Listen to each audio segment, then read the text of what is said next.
Is a Chinese-linked camera company putting Texans at risk? It's October 29, 2025, and these are your headlines. I'm Sydney Henry, filling in for Brandon Waltons, who's on vacation. Texas Attorney General Ken Paxton has launched an investigation into Lorex Technology Incorporated, a popular security camera company, over concerns that its products may be tied to the Chinese Communist Party and pose a risk to national security.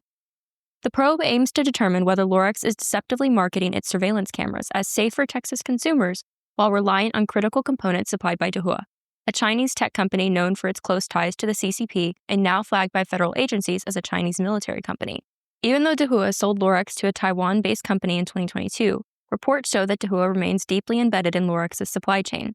U.S. authorities, including the U.S. Department of Commerce and the FCC, have already placed restrictions on Dahua products, warning that they could be exploited for unauthorized access or even foreign espionage.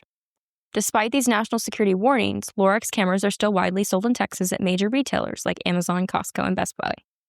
Paxton emphasized the importance of safeguarding privacy, saying Texans should never have to worry that the devices protecting their homes could be tied to foreign adversaries. Texas is not alone in this concern. Nebraska and Florida have also launched investigations or legal action against Lorex. The Nebraska Attorney General's lawsuit alleges Lorex misled consumers by claiming its cameras were secure while concealing ongoing connections to Dahua. State Rep Mitch is demanding transparency and accountability in the growing sexual abuse scandal involving Celina ISD, following allegations that coach Caleb Elliott secretly recorded boys in the middle school locker room. Speaking at a press conference in Collin County this morning, Little highlighted his new law, House Bill 4623, which is aimed at ending school districts' legal immunity in sex abuse cases and enabling families to file civil suits when administrators fail to protect students. Little stressed that HB 4623 was meant to encourage schools to root out sexual abuse, not to be invoked immediately for a community so close to our hearts. Celina ISD is now under criminal investigation by Attorney General Ken Paxton for an alleged administrative cover-up of Elliott's misconduct. Families have launched separate civil suits, claiming school officials knew about Elliott's predatory behavior and failed to act, possibly to protect the district's reputation and football legacy. Little emphasized that the Celina case highlights a broader sexual abuse crisis in Texas public schools, with new cases involving teachers, coaches, and administrators surfacing almost daily.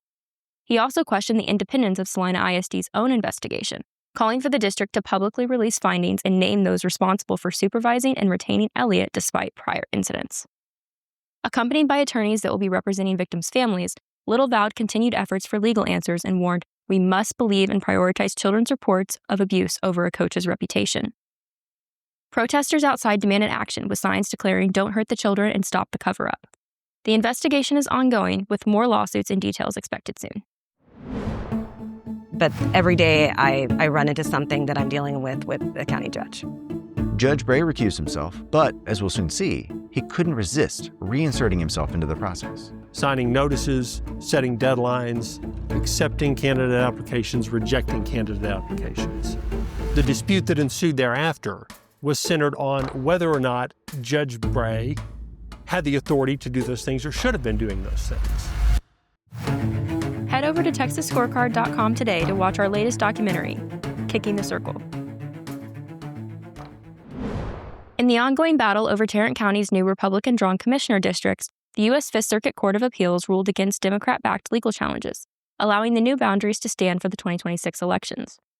A three-judge panel heard arguments on Monday as Democrats sought a preliminary injunction to block the map, which they claim was designed to disenfranchise minority voters by redrawing precincts mid-cycle.